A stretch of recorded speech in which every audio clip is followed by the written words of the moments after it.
Good evening, and welcome to the Planted Aquarium Store.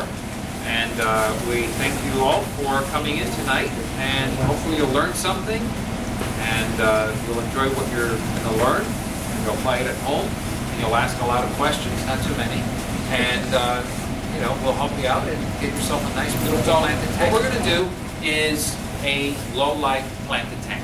And the low light means that you don't have to add CO2, which is carbon dioxide. You don't have to do weekly water changes or bi-weekly. You can take it easy. It's a type of planted tank that is called a lower maintenance. Every 2 weeks you do a water change. Once a tank is established, you feed it, with fertilizers once a week, and you don't have to go crazy on the lights. And that's what we're going to focus on first. And that's what a lot of people want to say, hey, how can I do this right? So we're going to start with that. It's going to have a central focus. It's going to be a large piece of driftwood. I'm going to bring it out now, okay? Okay. This is going to be the wood. This is the ooh and ah moment, right? Ooh, ah, okay. Now, this piece of driftwood is one of the pieces of driftwood offered at our store. Folks, we have seating over here. Yeah. It's actually made of a couple of other pieces of wood that I've attached with stainless steel screws. Okay, always in the aquarium you want to use stainless steel, just like I'll use some staples, and I had to find stainless steel, but they do sell them. They're like 18 times the expense of a regular staple, but they do exist. And as you can see, this is 1, 2, 3 additional pieces that I've attached to the back of this piece. Because as we put this in here,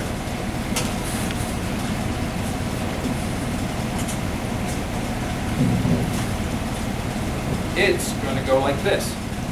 And we're going to do a couple of things. We're going to scape this so it's going to have plants. Can everybody see from there? We're going to have plants coming out of the piece of wood, all the way around, attached, and then we're going to have another island over here to go along with it. So your first step is that you want to adjust your hardscape, which is your primary focus, what you're going to be working with. Some rock. Some rock.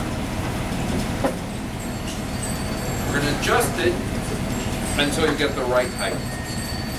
I think this looks pretty good, right? Everybody agree? Yep. Okay. Now, in this setup, we're not going to have it completely planted. We're only going to have 2 islands of plants. The rest is going to have white sand. Like this. Okay, but plants are not going to grow in white sand. Most plants that are rooted plants are going to need additional fertilization through the substrate. They're going to need a real rich soil like we use the Mr.Aqua soil. Some of you may have already used this before. We use it exclusively. We like it for the fact that it does a couple of things. One, it will hold on to its nutrients for a long time. When I say long time in substrates, a year, year and a half, 2 years, that's a long time in substrates. Other products like C-Chem fluoride will hold their nutrients for about 6 months. I really don't want to be redoing the tank in 6 months. Okay, so the second thing is most plants like a lower pH. They like a pH between 6.5 all the way up to 7.5. This will buffer down the water in that lower pH. And it does it without chemicals in it because it's got peat, it's got gypsum, it's got a lot of natural things that you find in the river's edges, lake's edges. What they did, they took it and they baked it. So it will not get crumbly on you, it doesn't get dusty. And then thirdly, it does keep the water very clean and you can put fish in it right away. Now granted, you still have to follow the cycling rules, meaning if you put a new tank, you're going to have to put hardy fish in there, add nitrifying bacteria.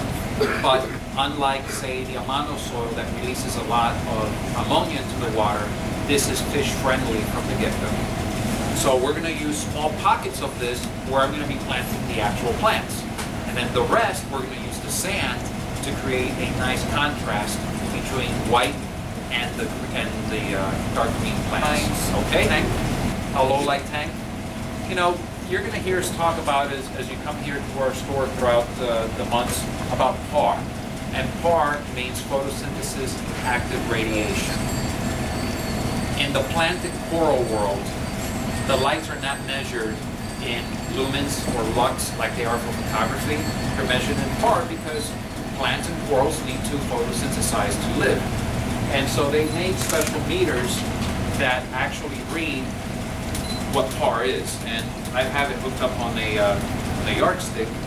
And we rent these out for people who are adjusting their lights. Some people have adjustable lights and you need to adjust it. But at the bottom, you always want to pull between 15 to 40 par. Okay, this one here is pulling around 28, which is just what we wanted to do. As I move higher up, it's pulling 50, 60, which I'm going to show you some tricks. We're going to use some higher light plants higher up into the landscape, so that way they get more light. And then the lower light plants we're going to put lower because they're going to get less light. And that way we can accomplish a couple of things.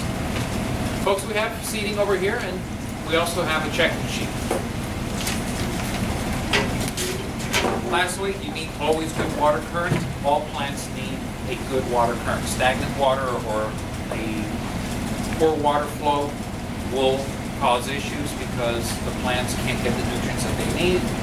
And once a week fertilization with a good water change every 2 weeks or a weekly water change. You know, a water change is never going to hurt your plants or your tank or your fish. But if you want to do like a 40% water change every 2 weeks on a planted tank, that's perfect. Any questions so far? All right, so what type of plants are we going to use? We're going to use crypts, anubias, ferns, and pennywort, which is typically a very high light plant. And it's usually used as ground cover, or people call it clover. We're going to use that, but we're going to mount it high up into the aquascape. So that way it gets most of the light, and the rest of the plants can get the most light. So, for example, what the different plants are, these are anubias. Okay, you commonly see them in our store, either on pieces of driftwood, growing. A lot of you guys like it. It is sold in pots or bare root, and there's different variations from the really giant anubias we have with leaves that are 4 inches long, we have in tanks, to some that the leaves are no more than 1/4 of an inch. There's a lot of varieties. These plants come from Africa, and they're used to good current, fast-flowing streams. And the nice thing about them is that as they grow new leaves, they start growing along either a piece of wood or a piece of rock, and they'll grip onto that. So they're not really meant to be put into the dirt. They're meant to only have the roots into the dirt or exposed to the water column, but really attached to a piece of driftwood or rock used are going to be ferns.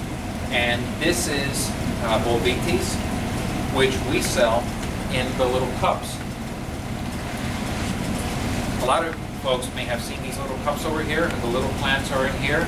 Well, these little plants will actually grow to look something like this. I brought this from home to show everybody how these things actually will grow up. But in the trade, they're sold as a very small item. And I think this was important because a lot of people have walked by them, what is that little thing? I don't want it. Well, it's a very cool plant, and it'll grow like this. It will continue growing on gravel. How old is that? This is probably about 1.5 years. No CO2, in the shade. Actually, it's an outdoor planter underneath an oak tree. And I cut off a piece, right? Mm-hmm. There's actually, it's double the size, but I don't want to bring the whole thing. Then the other types of ferns are Java ferns. And you guys have seen these in the mats. And they are actually sewn onto a fiber mat, but the actual plants are separate. And what's really cool about these is that you can staple them or tie them to pieces of wood, and they'll actually grow along the edges of the wood. So what some people will do will buy a longer piece of driftwood, attach several of them, stick it in the back, and now you have a real nice archway or curvy area with, ferns growing. This is another less common variety in the trade, and it's Java fern, but with the frilly edges. This is a very hard variety for us to get. It only is in season about 3 to 4 times a year. We get it, we try to get it, so if you see it, buy because it's not always available. This over here is the four-leaf clover, that I was mentioning. This is the giant variety. I chose this over the door because I actually wanted some of these leaves to grow towards the top, and they'll hang out and grow at the top and use the CO2 from the air, and the other ones will stay submerged. Okay, but this plant, I am thinking of planting it right behind here, and it'll become a very nice, wild looking. The whole point of this landscape is going to be of piece of wood, branches, and then all different types of a nature style aquascape with all different plants growing instead of a garden style plant aquascaping, which is what's called the Dutch style system.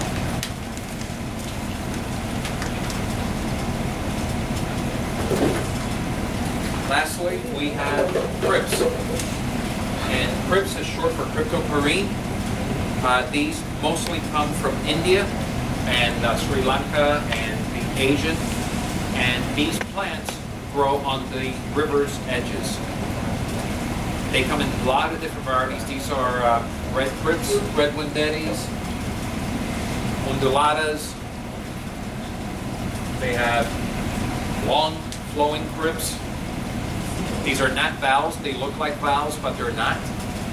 Big difference is in the root system. These guys have like a little bulb, like a tuber, and they'll grow out of that, versus the valves is more like a grass. And these guys are anywhere from low to highlight. And they're sold both as bare root with a bunch of different little plants there that then you can work and pull out individually. Or once again, into the pot that you have to take the wool out of. Now, one thing to know, crypts and swords, naturally these plants are grow in the wild at the edge of a river or lake. And they go through a rainy season and a dry season. During the rainy season, the water level goes up and these are completely submerged underwater. At that point, they will grow a new leaf optimized for growing underwater and taking CO2 underwater. As soon as the dry season comes around, these will stay above water and all the leaves will melt. And also the plant looks dead. About 4 to 6 weeks later, new shoots start coming out. But now the leaves take on a different shape. And those are called the immersed form leaves. And those leaves can take in CO2, which is carbon dioxide, and a different weight through the atmosphere. Most of these plants grown in nurseries for the aquatic industry are grown above water. So that means when you get these home, they're going to look great for about 3 weeks, and all of a sudden they're going to start losing their leaves. Because the plant says, hey, the rainy seasons have come in. Let's get rid of all these old leaves that are useless to us.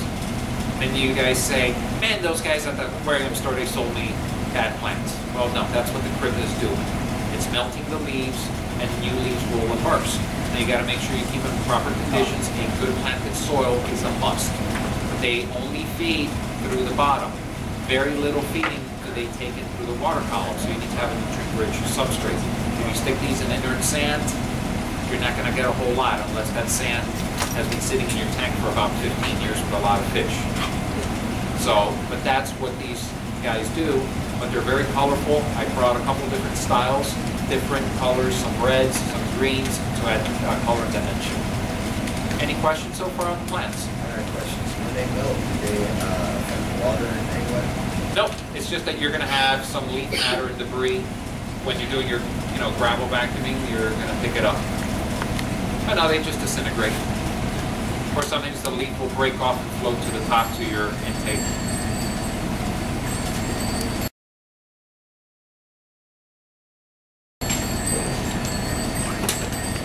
Now, one of the key things of